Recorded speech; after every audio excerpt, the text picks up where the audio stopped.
Thanks so much, Maria Luisa Melo and Fernando Porta. I cannot agree more with your words about learning as the main component of life. I think in the university we all know and we all agree that both giving a lecture and receiving a lecture are about learning. So now it's my turn and my pleasure to introduce Professor Jonathan Hardy, who is going to start the pre-conference, the branded content and the future of advertising. This is a one-morning session organized by the Advertising Research Temporary Working Group from ECREA and Communication and Advertising Society Research Group from Pompeu Fabra University. First, we are having this 35-40 minutes keynote, then a couple of questions. We'll have more debate during the coffee break, a well-deserved coffee break outside the auditorium, and then we'll have a panel on current trends in advertising at 12 in room 55003 in Tanger building. So, Jonathan Hardy is our keynote today. He's a professor of media and communication at the University of East London. He teaches and writes on media industries, marketing, communications, policy, and media reform. His books, his well-known books, include Critical Political Economy of the Media, published by Rowledge in 2014, many others, including the 4th edition of the Advertising Handbook in 2018. He is also the principal investigator of the Branded Content Research Network, a project funded by the UK Arts and Humanities Research Council. This network seeks to bring together academic researchers, industry, trade unions, and civil society interests to explore the practices and implications of branded content, native advertising, and the convergence with media and marketing communications. The title of Jonathan Hardy's talk is Branded Content, Practices, Problems, and Prospects for Governments. It is our pleasure to have you here today, Jonathan. We really appreciate the effort you made. Thank you. Now the audience is yours. I really hope you're feeling at home because you are at home. Gracias, Luis. Bon días.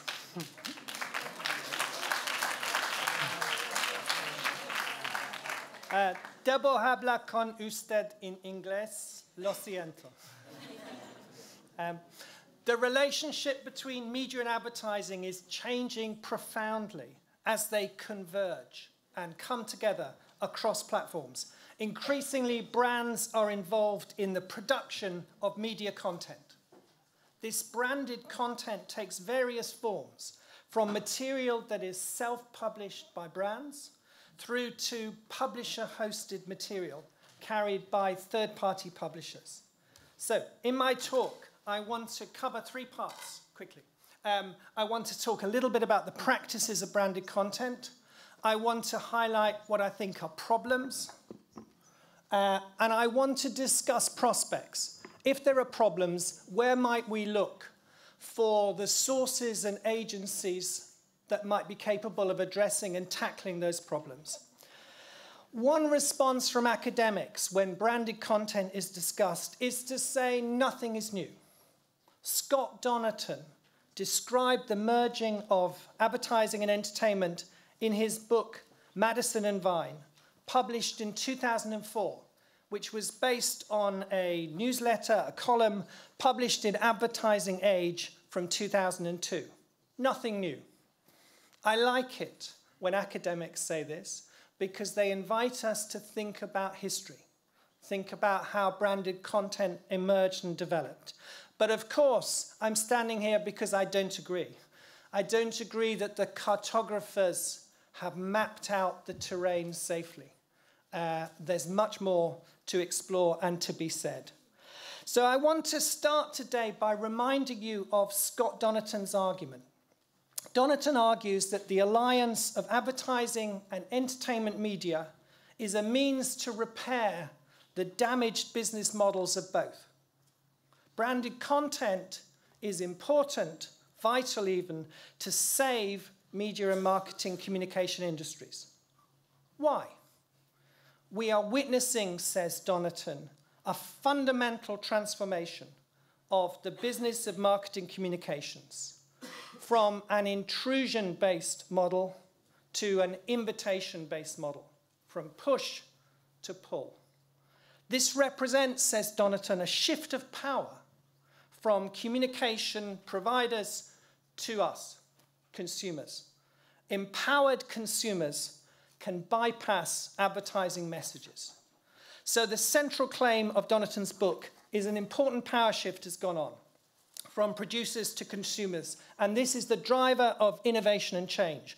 Donaton writes, innovators who respect the transfer of control and invite consumers to interact with brands on their own terms will survive. Resistors will be trampled. Get with the future, says Donaton. Keep this thesis, this argument in mind, because I want to return to consider it during my talk. So, part one, what is happening? Branded content is on the rise. Brands are increasingly involved in production, and all the graphs, even if you can't read English in detail, are going upwards. Here's just one of them, okay? So a few stats taken together. This new form, non-traditional advertising, which blends editorial content, advertising with editorial content, grew at twice the rate of traditional advertising in 2017, surpassing $100 billion. Across Europe, which is what this slide shows, spending is expected to rise from roughly $5 billion to $13 billion by 2020. And when it does, it will represent half the total spending on display advertising. Likewise, the United States. Okay, so it's on the rise. What I want to do next is talk about the types of branded content. And it's important for my argument that we do distinguish different types, because I argue that the problems, which I want to go on to talk about, occur in some areas, but not across everything, okay? So, three main types. Branded content covers brands' own content, their own media, as it's called, on websites, Instagram, social media, and so on. A good example is Red Bull, producing its own content, publicizing it on its own media, as well as, of course, getting media coverage elsewhere. The next group is the native distribution of marketers' paid content. This is a form of advertising.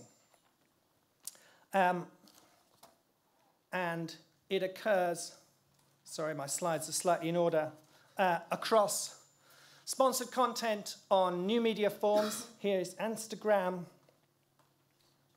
Here is some of the various forms it takes across media.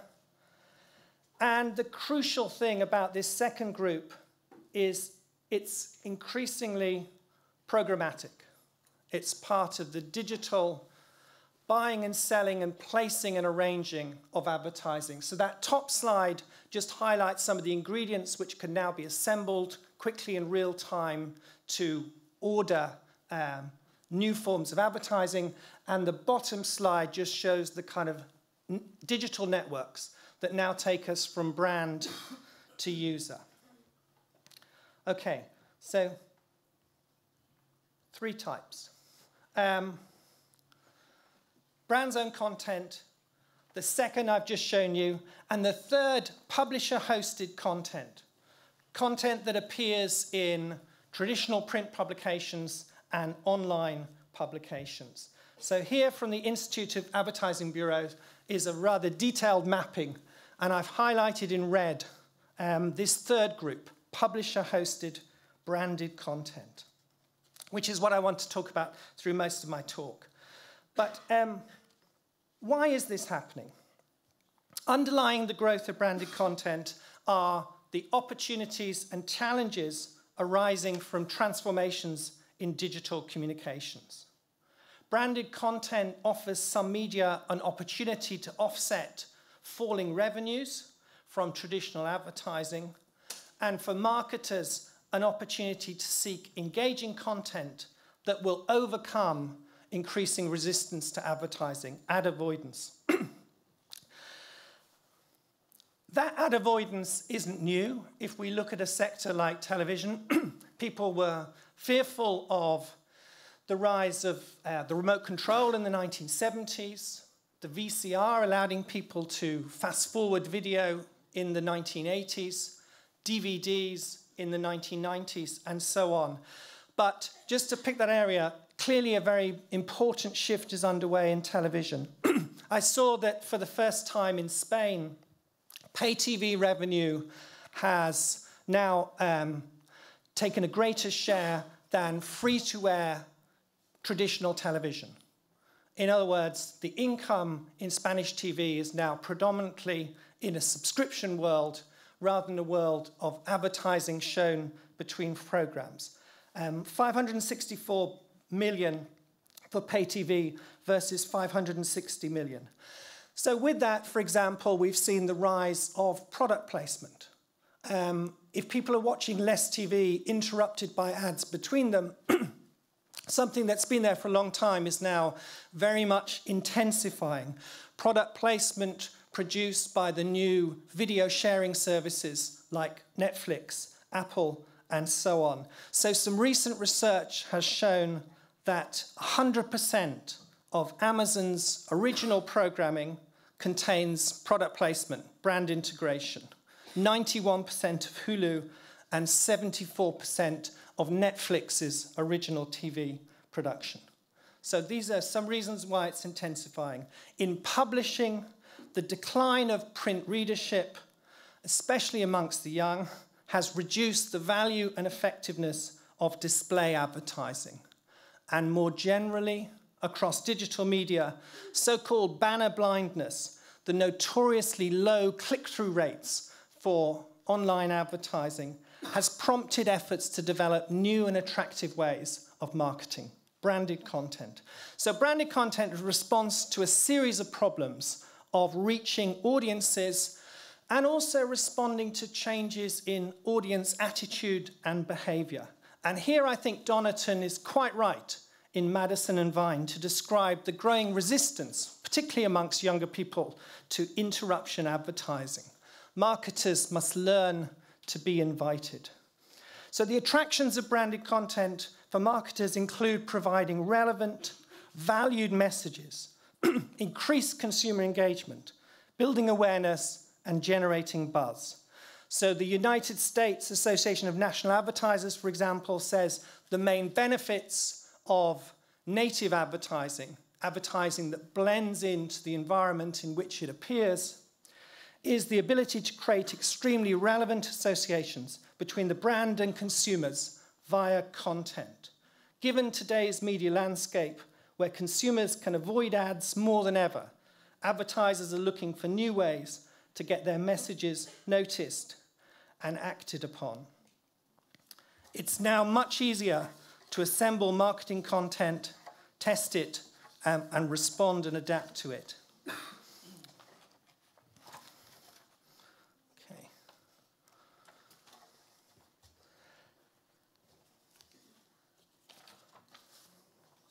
So, lots of factors for why this has come about.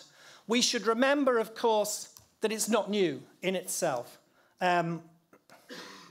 Here are some celebrated examples, perhaps the Michelin Guide most famously from 1900s. Brands have been producing media for a very long time. It's not new, but it's most certainly intensifying and taking new forms. And an illustration of that, here is Facebook telling us all the future will be mobile, native, integrated advertising on the rise and expected to be a major share of its revenues. So, to sum up, this is, keyword I would use in English, multifactorial. It's come about because of multiple factors, and we should bear that in mind. There are lots of drivers and pressures for native content. For publishers, it offers a way to distinguish their offer, to rebuild revenues, and to finance their futures and monetize the engagement of users. For advertising agencies, it's a cheap, effective, much richer data collecting method of advertising. It's a response to changes in user behavior. It's a technical story. I've just shown you some examples of programmatic, but of course a profound shift here is that marketers no longer need some of the very expensive professional services of advertising agencies. They can do more of this work themselves. They can do more of this work with other intermediaries that can test, respond, and reshape advertising. And as I want to go on to talk about, it's also a story about regulation, relaxing the rules to allow more branded content, and a shift in attitude, a shift in professional norms. And that will be clear as I move on now to talk about publishing.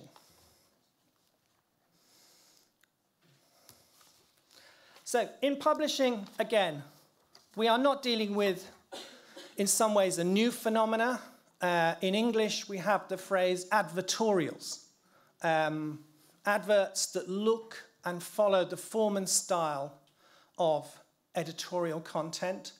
And the more familiar phrase now, native advertising, is just really a recognition that this is happening across all formats and all platforms. That merging of advertising to take on the form and features of editorial happening much more widely. Branded content in publishing is now the second most important revenue generator for publishers after advertising, according to a recent worldwide study of publishers. It's becoming hugely important. And one reason for that, of course, is that while online advertising revenue is increasing for publishers, it's not offsetting the massive losses from their traditional dependence on print advertising. Print advertising is falling dramatically because fewer people are reading, because it's expensive to produce. But online is not meeting the costs and funding. And there's a very important reason for that. Facebook and Google, it was estimated in 2016, accounted for 53% of the entire online advertising market. Two companies, over half the entire market. While you're digesting that figure, let me give you a vision of the present and future. Google's estimated advertising revenue for 2018 will be $40 billion, almost half of the total display advertising market of $94 billion. Facebook is second with 22. Two companies are taking 2/3 of the revenue to fund everything you want to do, creative people in this room. Okay, so for all these reasons, we've seen increased investment in sponsored editorial content as the solution to the future. Native advertising, content that is paid for and controlled by brands, but which looks like news, entertainment, and other content that surrounds it online. Content like this.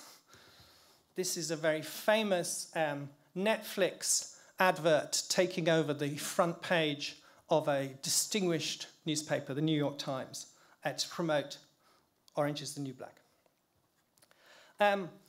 But if publishers think sponsored content is going to be their salvation, perhaps they are being over-optimistic. Some publishers, we call them digital natives, whose business models rely almost entirely on branded content, such as BuzzFeed, have been struggling. Their revenues are falling. Mashable was recently sold for much less than the market expected. Perhaps the salvation isn't there, but we know very much this is the direction of travel for publishers. So I want to get on to talk about problems, but to do that, I'll start with an illustration. This is almost a traditional example to offer you. This is from a printed magazine. a UK national newspaper for The Guardian.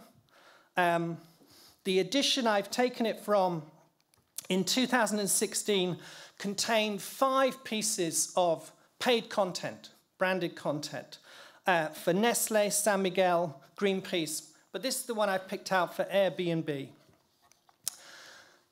The premise is a diary report on a city break written by Gemma Briggs, who visited with her partner Alex and child. The couple stay in an apartment of a film director who leaves them champagne. 2-year-old Nell is goggle-eyed at the owner's colourful artifacts and doesn't break any. In her own diary, 2-year-old Nell describes the Pompeu Centre as cool and awesome and mentions her comfy apartment bed. Impressive, I thought, since the average vocabulary of a 2-year-old is 240 words. Gemma's own account, the mother, consists of 23 sentences, of which 10 refer directly to the Airbnb apartment. The level of control and construction of the communication, I argue, marks it out as a form of branded wisdom, to use Naomi Klein's evocative phrase. Brand speak has come in on top, rendering inauthentic the voices of the participants for Airbnb. So with that example, let me move on to problems. And I'll start again with Donaton's book, Madison and Vine, because Donaton fears that there could be problems in this book. He writes, there's a real danger that content will be developed first and foremost with the advertiser's needs in mind, and only then seek an audience. So think about that. Donaton's saying the world is shifting from push to pull, but he fears a world in which there's still quite a lot of push, advertisers shaping and deciding their content. But he says there's a solution to this problem. If they do push content, says Donaton, they'll be punished. He goes on, forgetting that the consumer comes first is a surefire model for disaster, one that leads to weak products that are unable to attract an audience or earn its trust if they do attract it. In other words, Donaton is saying the market will regulate. Consumers will send signals back to marketers that will require marketers to serve them better. If you try and push too much, you'll be punished. You're going to have to be responsive because power has shifted to consumers. Well, I disagree. Market regulation, as Donaton outlines, I think is really important as an element, but it's not sufficient in itself. So before I develop that argument further, let me just highlight some other key problems. The first key problem around branded content is consumer welfare, ensuring that consumers are aware of marketing communications. The US Federal Trade Commission describes native advertising as advertising and promotional messages integrated into and presented as non-commercial content. As one industry guide puts it, native advertising attempts to deliver paid ads that are so cohesive with page content, assimilated, integrated into the design, and consistent with the platform that the viewer simply feels they belong.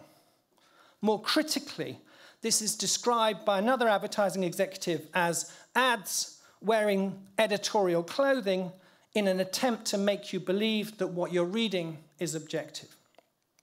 So, the fear is content that's controlled or influenced by brands that's carried without the reader being aware. A key principle of advertising regulation is transparency. In the English code that we work to for regulation, the phrase is marketing communications must be obviously identifiable as such. So the first problem, the first issue, is the degree to which branded content is properly labelled, understood, and identified by consumers. I'll say a bit more about this, but I just noted an interesting study by Raoul Connell who found that Spanish publications did not disclose their native ads clearly. And his example comes from El País and El Periódico, who use those in-feed examples I showed you earlier.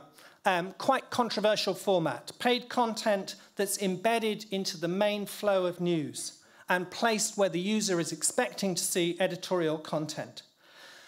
Conil highlights that El Periódico produced 4 articles for Area Metropolitana de Barcelona, AMB, within the framework of more than €500,000 contract, in which AMB bought an unknown number of articles. The contract was disclosed in government official journals, but not disclosed on the newspaper's website. Bought content, says Conil. So the problem of consumer awareness is vital. That is the first problem. But I've argued that the focus on that tends to displace 2 other concerns. So the second problem is the effect of native advertising on the quality and integrity of channels of communication. And I take that phrase from the codes of professionals working in public relations. For instance, the International Public Relations Association says that its members should, quote, not engage in practice which tends to corrupt the integrity of any channel of communication. Don't bribe the journalists, PR professionals, because if you do, you're corrupting the channel that we're supposed to be using. And I think we can expand and apply that to branded content. And that's an argument that many distinguished scholars have advanced. So one version says native advertising is a parasite, parasitically feeding on what it needs to grow. It feeds on the trust and editorial integrity of publications, only to undermine it. Tamara Piety, a US legal scholar, says, native advertising also threatens to spread advertising's low credibility to all content, thereby destroying the reason advertisers wanted to mimic editorial in the first place. Another warns, when you're a publisher that peddles native advertising, you're more vulnerable to advertising pressure across all of your output. So in the classic formulation of mid-20th century American journalism, church and state, editorial and advertising should be kept separate, separated by a firewall that's going to prevent the flames of one moving into another. It's very clear that professional norms are changing. Publishers took a torpedo to the firewall in the late 20th century. For some new native publishers like BuzzFeed, the firewall is an archaeological curiosity, no longer a meaningful part of life. The Guardian, I gave you an example earlier, I think is interesting. It's transitional. It's half in the old world and the new world. That branded content I showed you is produced by a unit called Guardian Labs, which produced over 400 such examples in 2016. But it's kind of at one remove. I describe it as quarantined journalism. It's in a separate unit. So the Guardian is transitional, but norms are shifting. And it's not hard to see why. The Guardian newspaper had a pre-tax loss of £69 million in 2016, cut 260 jobs, announced it was cutting 1/3 of its US workforce. At another national British paper, The Independent, the executive in charge of native advertising said journalists were initially dragged kicking and screaming towards this material, but now, quote, they saw the value of it. If you want to hold on to your job, don't object to what's paying for it. So I want to move on, but I just very quickly want to highlight some 3 broader issues that come from this.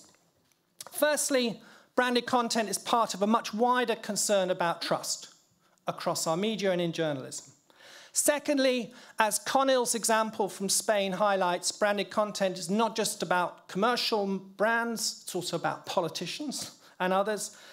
And thirdly, my argument is we're at a point where we need to think much more broadly about the rules on transparency, not just for brands, but for all sources of content. And that's quite a profound challenge, thinking about how we might strengthen identification of all the sources for stories, whilst, amongst other things, protecting journalists' protection of confidential sources, which needs to be done in the public interest too. Okay, so moving on, I've highlighted two problems, but I think there's a third as well.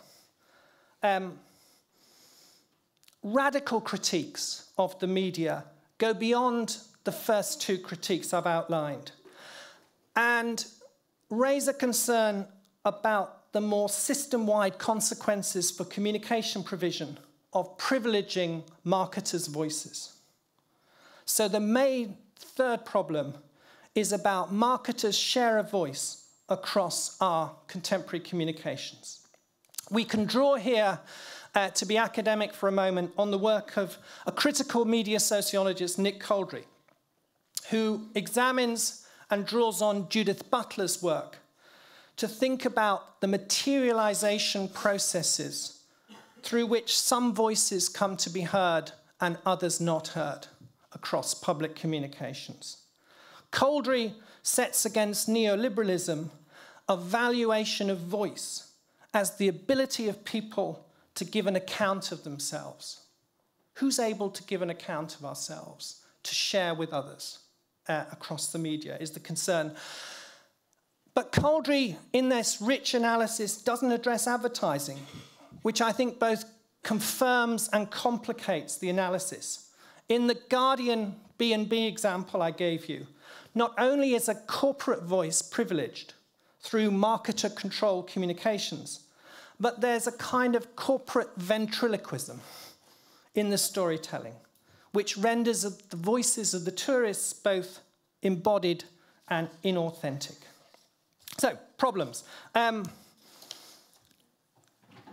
If you're with me so far, and we know this is on the rise, but there are grounds for concern, I want to briefly map out where I think the prospects are for any action to tackle these problems. Where might we look?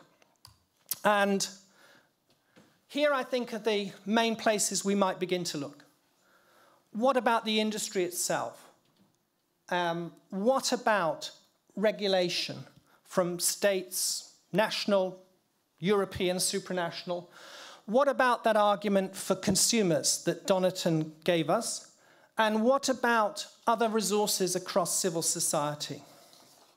Now, in the interest of time, I'm going to speed through some of this and give you really the key points. So, industry self-regulation. I think most of us would agree that it's always best if regulation is done as close to source as possible. Whatever else, industry self-regulation must be a really important element of managing the rules for branded content that meet some of these concerns around transparency and undue influence on editorial. And it's quite a complicated picture. Some people are very cynical and think the efforts of industry are largely, to use a common phrase, a PR front, presentation without substance. Others see genuine efforts by industry. I, like others, see something of a mix. It's clear that industry lobbies quite hard against stronger regulation in this area. But it's also clear that industry believes it's taking steps towards adequate transparency. So there's a debate. I think to help us make sense of that, we can see areas of compliance with the rules as a good way of testing how strong self-regulation is at the moment. So I'll just give you a little bit of detail on this. One industry analyst says guidelines for advertorial content are being ignored, flouted at present. He goes on, were they enforced, consumer cynicism for the format may knock investment. The research indicates that a significant proportion of publishers don't identify branded content in accordance with the relevant regulations. In the United States, in 2015, the Federal Trade Commission introduced new rules on native advertising. And a study the following year found that 70% of publishers weren't complying with the rules. A further study said things are getting a bit better. Only 40% were not complying, but still nearly half, okay? We actually lack data on compliance in Europe. It's a gap that needs to be addressed in research. So low compliance, and then the labeling and rules themselves are inconsistent, I argue, and very complex. You need to be clever students like you to decode some of this. The Guardian, I mentioned earlier, for example, has 3 categories: advertiser content, paid content, and supported by. And if you look at those rules, it takes quite a sophisticated understanding of the relationships between media and third parties to decode what those are. So industry self-regulation, not sufficient. Regulation, very quickly, well, we're all protected, currently at least, by EU rules in this area. Under the EU law, you have the right to be informed if a newspaper article, a TV program, or a radio broadcast has been sponsored by a company as a way to advertise its products. And this must be made clear to you in images, words, or sounds. I've given you a quote there from the EU Directive on Unfair Commercial Practices, which deals with advertorials. So we have some protection, but these rules are out of date. Even this one is dealing with advertorials only. And just note, these are rules that focus on promotion. Brands are involved increasingly with editorial in ways which fall outside of these rules. Content in which the brand isn't present, isn't promotional, but is still involved in a paid transactional relationship. Not all of it has been covered by the existing rules. The other area, I'm kind of glad I'm running out of time because it's quite complex, but for those of you who may follow these things, another place we might look to see the direction of travel for regulation at this level is the revisions to the Audiovisual Media Services Directive governing television. And where we're at is a European Commission which wanted to deregulate, liberalize the rules on product placement to quite a significant extent. For instance, it was deciding to remove the current requirement that you can put a brand in a TV show, but you can't have what's called in English undue prominence. You can't zoom in and linger on the logo of that. I won't say the telecom company before. Let's go for an Apple phone, okay? The European Commission wanted to remove that. The European Parliament has bit back and not agreed to all the relaxation of the rules. But the key point is the direction of travel is to be much more permissive to product placement across television and audiovisual media. While, and of course this is the other politics of the event, trying to bring up standards so that those other major players like Netflix and other video services are brought into some of the rules governing product placement. So the movement is both ways. I was going to talk you into UK regulation, which I'll also do very quickly, but I'd be very interested to talk to people perhaps later about Spain. But if the situation's the same, we know that we are dealing with historical arrangements which are completely ill-suited to the current phase of convergence. In the UK, the regulation of newspapers by the industry itself, self-regulation, didn't touch on advertising and editorial content in editorial. The regulation of advertising stopped at editorial, said we don't regulate editorial. So this whole territory I'm mapping out that's becoming so important to the industry has also fallen through all the traditional cracks between regulators. So this is just to give you an example, perhaps, of some progress. Current regulator for the UK press, Impress, does have in its code, publishers must clearly identify content that appears to be editorial, but is in fact paid for by a brand. So this is good news, but Impress regulates about 100 very small online publishers. It doesn't regulate any of the big publications in the UK who have either decided not to go with anyone or go with another regulator who, guess what, has nothing to say about branded content. So, slow steps. Let me move on to us and Donaton's argument, users. Perhaps he's right. Users do have power. There's no doubt that the rise of ad blocking causes huge fear and tremor across the industry. This is an indication, it might be said, of power shifting to consumers and away from producers. But of course, as I've also outlined, branded content is itself a response to ad blocking, able to bypass it and bring advertising messages to us, even if we have an ad blocker. I think the other thing to note is that this reminds us we should look for all the factors that influence change. It would be a mistake to overemphasize the agency of users in this story. If we look at Google at the moment leading a coalition for better advertising in which Google and Facebook are members, it's bringing out its own ad blocker. It's responding to powerful signals, but those most powerful signals have come from Procter & Gamble and Unilever saying we don't want to see our ads on fake news sites ending up in places that are bogus, fictitious, or damaging to us as a brand. So it's complicated, but I don't see, to summarize, and you can do a Google search and look for evidence of user resistance to branded content. I don't see we are there just yet. So, just before that. So the final place we might look is civil society.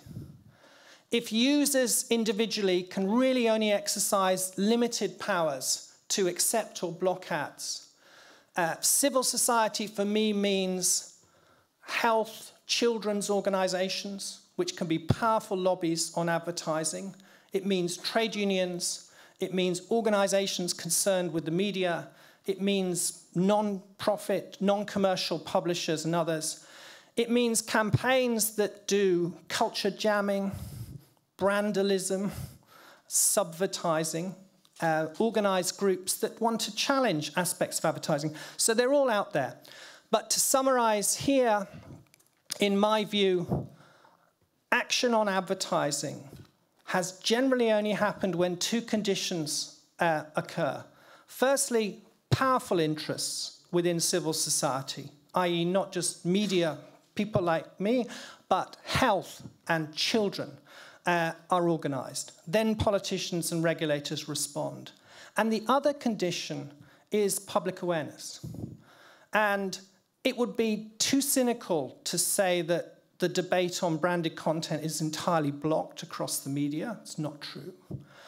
But equally, the major interests for whom this is an important future, economically and so on, don't have an interest in opening up a wider public debate.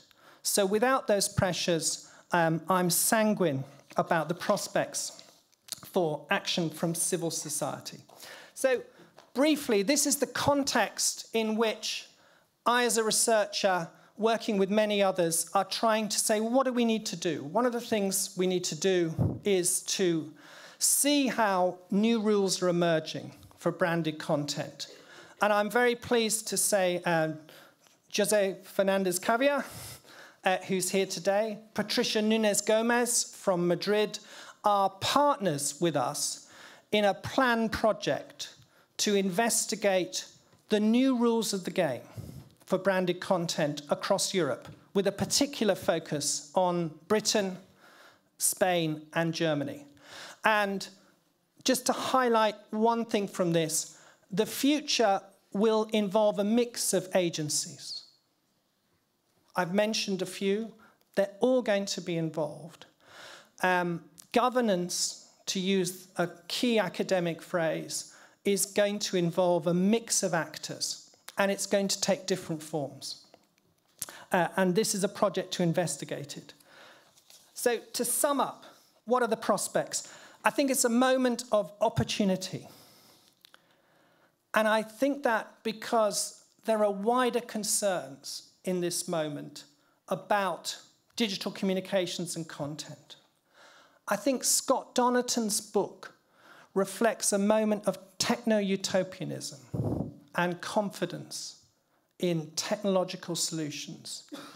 And I'm going to risk a view, see if you share it, that actually we're in a moment of techno-disillusion, that concerns about information control, fake news, the fact that the promise of rich digital abundance has turned into those monopolies of Google and Facebook I highlighted.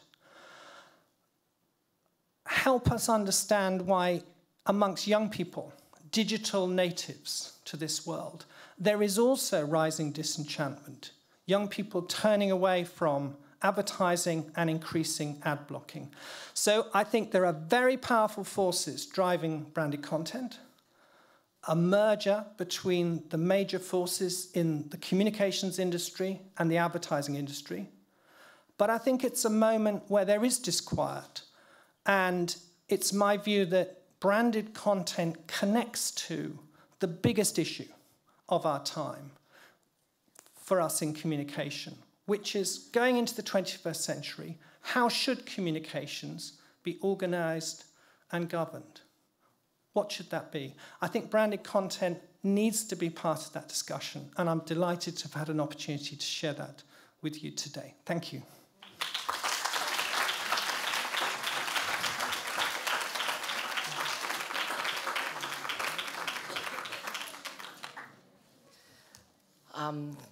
Thank you so much, Jonathan, for a great keynote, inspiring keynote as well.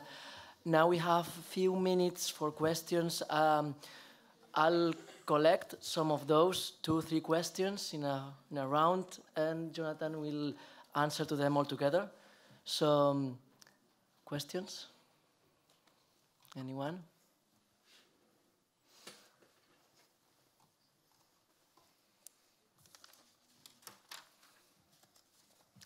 I let you think just for a minute while I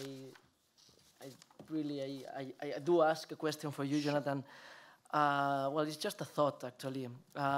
You were talking about transparency, right? Like in terms of regulation, and also consumer empowerment.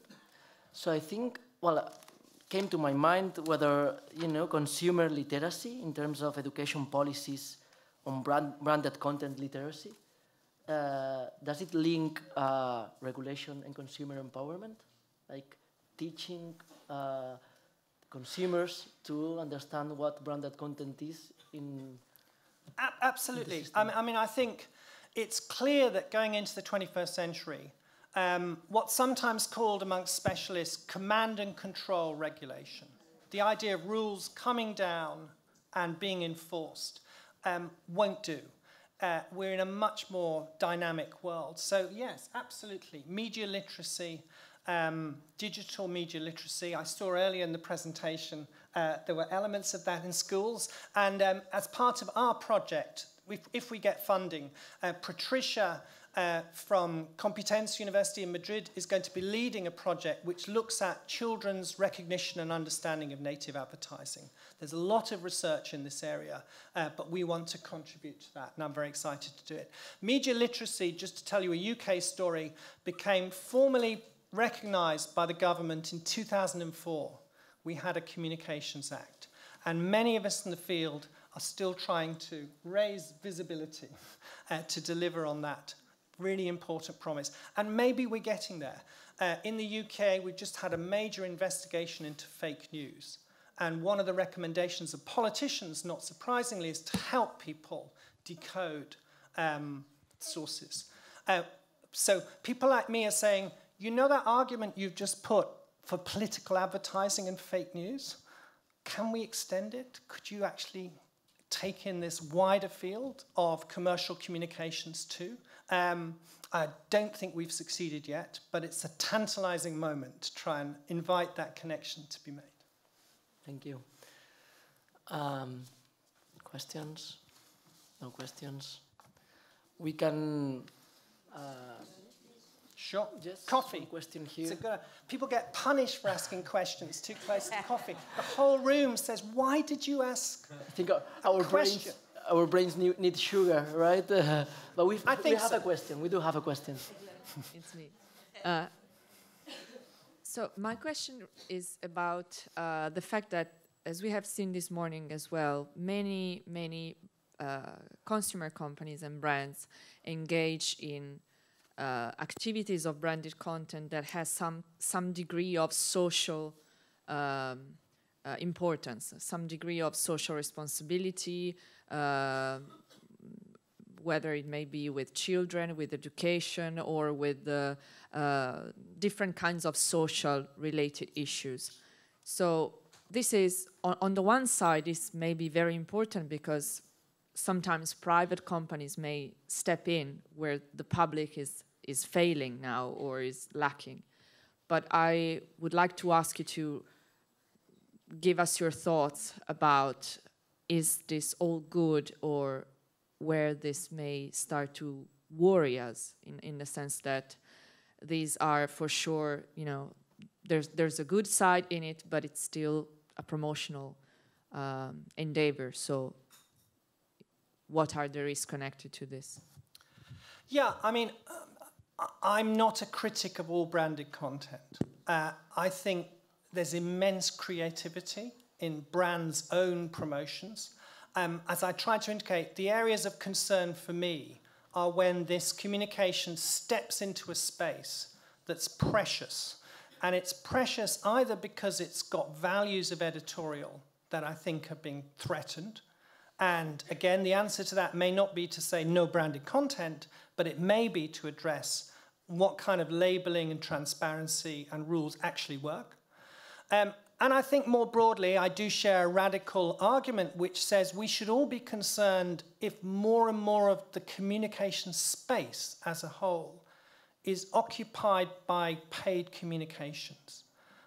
It's often said marketers are the most privileged voice in the world because through paying, they can be heard. Not everyone else gets to be heard who doesn't pay. So if more and more space is occupied by payment, and often transactions that are not clear, very difficult for us to deconstruct and understand, such as the El País example I gave earlier, that's a concern. But can I throw this back, because we are at coffee? Let me ask you, who is persuaded that there are problems of any kind, whether mine or your own, with branded content? It's clearly the future we're all going to live with. Who shares my view that there are problems worth attending to? Do you want to put your hand up? Always.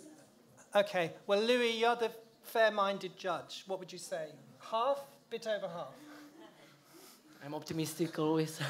but okay. I'm a happy person. But, well, life is about problem solving. So... And can I say, it's very, very nice to be invited to speak to you. I think we shouldn't hold coffee, but I'm going to be here, and I particularly extend that invitation to the young students who are starting undergraduate courses. If you do want to ask a question, please do, as we go into the break.